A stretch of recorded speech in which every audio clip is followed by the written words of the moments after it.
आज मैं आपको जानकारी देने वाला हूँ। लोगों ने कुछ डिमांड की है, कुछ पूछा है कि गुरुजी नवंबर के महीने में शनि की क्या पोजीशन है। शनि तो स्वराशि में ही चलेगा नवंबर के महीने में, और अगले महीने भी चलेगा। कुछ बीच में बकरी होगा, कभी अस्त होगा, क्योंकि साल में एक बार शनि ने अस्त होना ही है जब सूर्य के नज़दीक आएगा। लेकिन लोगों ने पूछा है कि हम कंफ्यूज हैं कि कौन कौन सी राशि से ये कौन कौन से पाए पर चल रहा है। सोने के पाए पर है, चांदी के पाए पर है, लोहे के पाए पर है, या तांबे के पाए पर है। और इसका नवंबर के महीने में क्या इफेक्ट होगा कि आपने नवंबर का महीना शनि के लिए बड़ा अच्छा बोला, बलवान बोला है, तो ये तो सच है कि नवंबर के महीने में शनि काफ़ी माला माल करेगा, उन्नति देगा, धन देगा, प्रोग्रेस देगा, इसमें तो कोई डाउट नहीं है। तो आज मैं आपको यही जानकारी देने के लिए आया हूँ। आज आपको बताऊंगा कि शनि कौन सी 3 राशियों के ऊपर चांदी के पाए पे चलेगा, वर्गोत्तम होकर के चलेगा, मैन कुंडली जो लगन कुंडली है आपकी, उसके ऊपर प्रभाव जो है स्वराशि का है, और इसके अलावा नवांश कुंडली में भी वह स्वराशि के अंदर है, वर्गोत्तम होकर के चलेगा। तो खजाने भर देगा, देगा तो छप्पड़ फाड़ करके देगा आपको, और जब शनि देता है तो देता ही है। आज इसी विषय की जानकारी आपको क्लियर करूंगा। पहले तो मैं आपको यह बता दूं कि शनि हमेशा अपनी जो एक राशि है उसमें पूर्ण रूप से एक जैसा फल नहीं देगा। यह सच है। क्यों नहीं देगा? कि शनि है तो मकर राशि के अंदर ही, लेकिन अगर उसको देखा जाए तो 2.25 नक्षत्र उसके अधीन होते हैं, और 2.25 नक्षत्र अगर उसके अधीन है तो अभी कौन से पाए पर चल रहा है ये देखना होगा। क्योंकि इस समय पर शनि की जो पोजीशन है, नक्षत्र को देखना पड़ेगा, क्योंकि शनि जिस नक्षत्र में चलेगा उस नक्षत्र पर भी तो इसका प्रभाव रहने वाला है, उसको तो आप डिनाई नहीं कर सकते। अभी आप देखें 19 सितंबर से मार्गी शनि हुआ और 20 नवंबर तक उत्तराषाढ़ा नक्षत्र में चलेगा। अब उत्तराषाढ़ा जो नक्षत्र है, इसके स्वामी के साथ इसका क्या तालमेल है, यह देखने वाली बात होती है। अगर इस नक्षत्र के साथ इसका तालमेल ठीक बैठ जाए, उत्तराषाढ़ा, पूर्वाषाढ़ा, फिर श्रवण नक्षत्र हो गया है? अब उत्तराषाढ़ा जो नक्षत्र है, ये नक्षत्र सूर्य का हो गया, सूर्य का ही होगा मेरे हिसाब से। तो ऐसी सिचुएशन के अंदर जब उसके साथ इसका तालमेल ही नहीं है, जब तालमेल नहीं बैठ रहा, तो फिर वो कैसे अच्छा फल कर सकता है। इसलिए यहां पर हमने ये बताने की कोशिश की है कि अगर इसका स्वराशि का नक्षत्र मिल जाए तो बहुत अच्छा फल करता है, नहीं तो हमें फिर राशि के हिसाब से फलादेश की जरूरत पड़ जाती है। और अब हम आपको राशि के हिसाब से बताएंगे कि कौन कौन सी राशि के ऊपर इसका प्रभाव है। पहले हम चलते हैं, यहां पर देखा जाए तो जो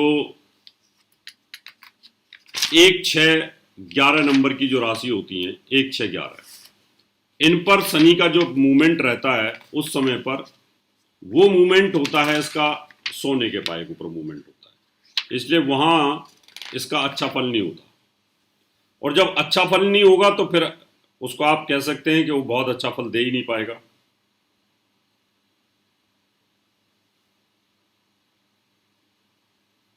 हाँ, सूर्य का नक्षत्र आ गया ये उत्तराषाढ़ा। और अब उत्तराषाढ़ा नक्षत्र में आने के कारण उसका जो कुछ समय है वो अच्छा नहीं दे पाएगा। अब मैंने कहा लेकिन राशि के हिसाब से तो छप्पड़ फाड़ के देगा, इसलिए जिन राशियों से ये दूसरे, 5वें और 9वें स्थान पर भ्रमण है, तो यहां पर फिर कंट्राडिक्शन नक्षत्र की और राशि की आएगी। अगर इन राशियों के ऊपर है तो फिर वो अच्छा फल करने की कोशिश करेगा। यहां चांदी का पाया आ जाएगा। सिर्फ यही मैं बताने के लिए आज आया था कि नक्षत्र और राशि के ऊपर इसके इफेक्ट आते हैं। तो चांदी का जो पाया है वो 2, 5, 9 में स्थान पर गोचर के अंदर। अब 2, 5 स्थान यानी 1, 6, 11 स्थान पर तो हो गया सोने का पाया। तो सोने जिनका 1, 6, 11 पर होगा तो उनको अच्छा फल नहीं मिलेगा। लेकिन 2, 5, 9 यानी जिनकी वृष राशि है, जिनकी सिंह राशि है, जिनकी 9 नंबर की राशि है, उन स्थानों पर, इन स्थानों से जहां पर जाएगा वहां पर वो अच्छा फल करेगा। तो अब हम आपको चांदी के पाए का फलादेश की जानकारी देते हैं कि कौन कौन सी राशि है।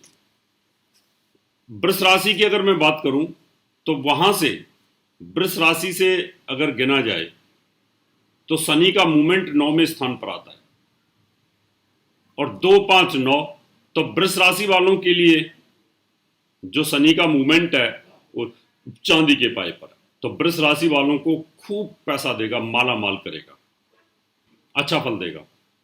अब कन्या राशि से अगर गिनते हैं तो कन्या, तुला, वृश्चिक, धनु और मकर। कन्या से गिनने पर 5वां जो स्थान है वहां पर शनि का गोचर चल रहा है, तो कन्या राशि वालों के लिए भी बड़ा जबरदस्त बनता है, आप लोगों के लिए बहुत अच्छा फल दे रहा है यहां पर कहीं ना कहीं, तो आपके लिए बहुत शुभ हो गया। अब बात करते हैं कि दूसरे स्थान पर भ्रमण, धनु राशि से अगर काउंट करो धनु और धनु से मकर, यानी धनु राशि जिनकी है उससे दूसरे स्थान पर चल रहा है, तो वहां भी चांदी का पाया हो गया। इसका मतलब धनु से दूसरे स्थान पर चांदी का पाया हुआ, कन्या से 5वें स्थान पर शनि का गोचर चल रहा है तो वहां पर भी चांदी का पाया हुआ, और वृष राशि से 9वें स्थान पर शनि का गोचर चल रहा है तो यहां भी चांदी का पाया हुआ। तो यहां चांदी के पाए में माला माल करता है, जबरदस्त लाभ देता है। अब बात आती है कि आपको इसका कैश करना चाहिए। इसको डबल बेनिफिट, डबल इंजन का शनि है, ये कह सकते हैं कि डबल इंजन का शनि। डबल इंजन का कैसे कह सकते हैं इसको? उसको इसलिए कह सकते हैं डबल इंजन का क्योंकि एक तो ये शनि देव जो हैं मैन कुंडली में स्वराशि में है, और दूसरा नवांश कुंडली के अंदर वर्गोत्तम है, वो भी जबरदस्त है, तो इसलिए इसको डबल इंजन का शनि बोला जा सकता है। ये बहुत ही जबरदस्त फल देने वाला है। तो मित्रों, इसका बेनिफिट आप ले सकते हैं। मेरी आपको बहुत बहुत शुभकामनाएं। हाँ, और भी जानकारी लेने के लिए हमारे चैनल को सब्सक्राइब करें और नई वीडियो की नोटिफिकेशन के लिए बेल आइकॉन दबाएं। अगर आप ये वीडियो फेसबुक पर देख रहे हैं तो वीडियो को लाइक और शेयर करें। साथ ही अपनी राय कमेंट बॉक्स में जरूर बताएं। धन्यवाद।